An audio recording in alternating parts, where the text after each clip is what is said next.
करने वाले हैं पाइथन ट्यूटोरियल का लेक्चर नंबर 11, जिसमें कि हम लोग आज पढ़ेंगे ऑगमेंटेड असाइनमेंट ऑपरेटर्स के बारे में एंड रिलेशनल ऑपरेटर्स के बारे में। ठीक है, तो ऑगमेंटेड असाइनमेंट ऑपरेटर्स हमारे क्या होते हैं, जैसे कि लिखा हमने a plus equal to B, इसका मतलब होता है a is equal to A plus B. ठीक है, then b plus equal to a, इसका मतलब होता है b is equal to b plus A. Alright, then our relational operator comes. इसमें देखिए there are 6 relational operators in Python. एक तो है आपका लेस देन, एक है ग्रेटर देन, एक है लेस देन और इक्वल टू, एक है ग्रेटर देन और इक्वल टू, एक है नॉट इक्वल टू। ठीक है, ये है हमारे 6 रिलेशनल ऑपरेटर्स पाइथन में। ऑलराइट, अब देखिए आइडेंटिटी ऑपरेटर क्या होते हैं। There are 2 identity operators in Python, is and is not. Is का मतलब is returns true if both its operands are pointing to the same memory location, and is not returns true if both its operands are pointing to a different memory location। तो इनके बारे में हम लोग ideally में अभी समझना start करते हैं। चलिए किस तरह से काम करते हैं वो चीज़ देखेंगे। सबसे पहले अपने रिलेशनल ऑपरेटर्स की बात करते हैं। तो सपोज मैंने यहाँ पर लिखा a इज इक्वल टू 3 और फिर हमने लिखा b इज इक्वल टू 13। ठीक है, अगर मैं करती हूँ a is less than b, तो आंसर आ रहा है true, yes, because a is less than b। अब सपोज मैंने यहाँ पर लिखा c is equal to n, एक स्ट्रिंग लिया है मैंने, c is equal to n and d is equal to g। ठीक है, and e is equal to n। ठीक है, अब मैंने यहाँ पर लिख दिया c is less than d। False आया, क्यों फॉल्स आया? क्योंकि n जो है हमारा, उसकी जो स्काई वैल्यू है वो आपकी g की स्काई वैल्यू से छोटी है। ठीक है, इसीलिए सॉरी बड़ी है। ठीक है, इसीलिए ये फॉल्स आया है। n आपका बाद में आता है अल्फ़ाबेट में, g पहले आता है, इसका मतलब d is less then c but not c is less than d। ठीक है, अब अगर f इज इक्वल टू लिखा है गॉड,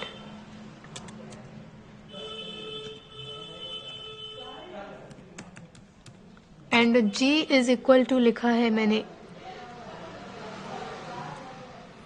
गॉड कैपिटल G। अब मैंने लिखा f is less then g, तो ये देखिए ये फॉल्स क्यों आया?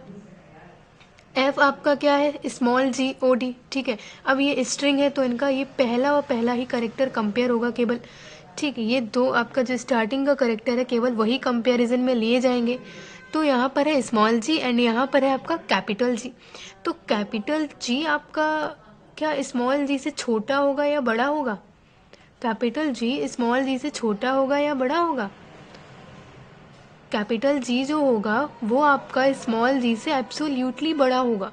ठीक है, ये चीज़ आपको ध्यान रखनी है, और स्मॉल g होगा वो छोटा होगा, तो इसीलिए f is less than g हो गया आपका। ठीक, ये स्ट्रिंग वाले चैप्टर में हम लोग इनको और पढ़ेंगे अभी आगे। ठीक है, अब एक चीज़ इम्पॉर्टेंट मैं आप लोगों को बता दूं। अब देखिए अगर मैंने यहाँ पर लिखा 0.1 प्लस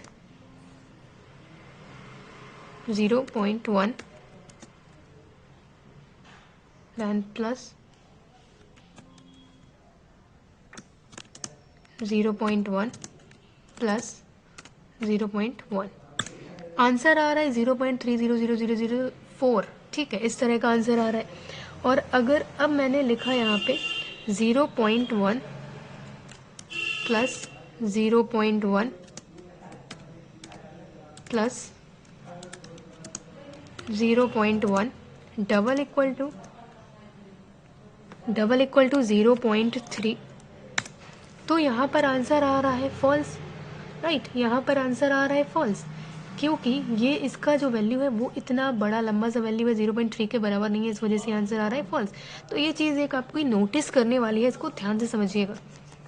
ठीक है, अब आइए हम लोग आते हैं अब अपने आइडेंटिटी ऑपरेटर के बारे में समझते हैं। आइडेंटिटी ऑपरेटर आपका रिटर्न करता है ट्रू अगर दोनों ही ऑपरेटर आपके सेम मेमोरी लोकेशन को पॉइंट कर रहे होंगे, अदरवाइज ये आपका फॉल्स रिटर्न करता है। ठीक है, तो इसके बारे में थोड़ा सा समझ लीजिए। जैसे ए इज इक्वल टू लिखा है 235 एंड बी ने यहाँ पर लिखा b is equal to 240 and c is equal to 235 and then a is b, yeah it is false. why it is false? because यहाँ पर a की वैल्यू जो है वो है 235 एंड b की वैल्यू जो है वो है 240, इसलिए a इज़ b तो होगा नहीं क्योंकि a का मेमोरी सेल एड्रेस अलग है एंड b का मेमोरी सेल एड्रेस अलग है। अब अगर मैंने लिखा a इज़ c तो ये आपका ट्रू हो गया क्योंकि a की वैल्यू भी 235 है एंड c की वैल्यू भी 235 है। ठीक है, तो इसलिए ये आपका ट्रू आ गया। अब अगर हम इनकी आईडी चेक करेंगे तो a की और c की सेम होगी एंड b की आपकी डिफरेंट होगी। ठीक है, अब सपोज मैंने कर दिया यहाँ पर b इज इक्वल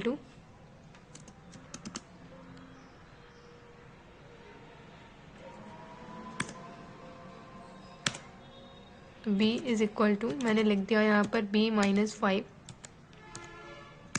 अब अगर मैं करूँ यहाँ पर a इज b, ये आपका अब ट्रू आ गया क्योंकि b की वैल्यू भी अब 235 हो जाएगी। ठीक है, आई होप आप लोग को अब ये क्लियर हो गया होगा। अब थोड़ा सा हम लोग इक्वलिटी ऑपरेटर के बारे में भी बात कर लेते हैं। इक्वलिटी ऑपरेटर आपके कैसे होते हैं।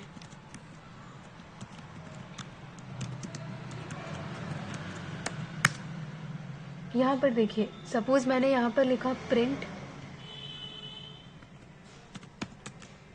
a, b, तो ये आ रहे हैं दोनों 235 a double equal to b, या ये दोनों ही आपके बराबर हैं, यानी कि ये आपका ट्रू हो गया। a इज b, उसमें भी ये आपका ट्रू हो गया था, यानी कि ये दोनों आपके इक्वल भी हैं और आइडेंटिटी ऑपरेटर भी को भी फॉलो कर रहे हैं। ठीक है, आई होप ये समझ में आ गया होगा। अब अगर मैंने यहाँ पर लिख दिया होता S1 is equal to suppose a b c, एक और एग्जाम्पल हम लोग लेते हैं, and S2 is equal to input and then enter a string,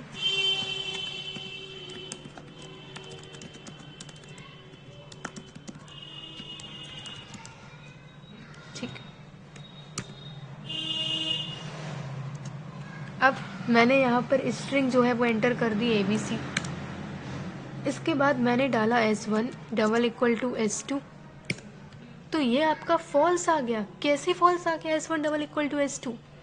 क्योंकि S1 की वैल्यू ABC थी और S2 की वैल्यू भी ABC थी, लेकिन S1 double equal to S2 false इसलिए आया बिकॉज यहाँ पर आपका जो मेमोरी सेल एड्रेस है वो आपका अलग अलग है। ठीक है, वैल्यू भले ही सेम हो लेकिन मेमोरी सेल एड्रेस अलग अलग था।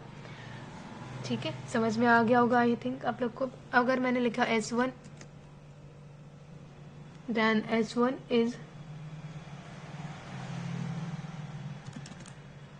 S2, ये भी आपका फॉल्स आ रहा है। ठीक है, क्योंकि इनका मेमोरी सेल एड्रेस अलग अलग है। अब मैंने लिख दिया S3 is equal to ABC। अब अगर मैंने लिखा S1 इज S3, तो ये आपका एक ट्रू आ रहा है क्योंकि S1 की वैल्यू भी आपकी कितनी है ABC एंड S3 की वैल्यू भी ABC है। ठीक है, आई होप ये आप लोग को क्लियर हो गया होगा। तो आज की वीडियो में इतना ही रखते हैं, कल फिर आपकी एक नई वीडियो के साथ में मैं आपको मिलूंगी। थैंक यू सो मच, तब तक के लिए like share and subscribe to our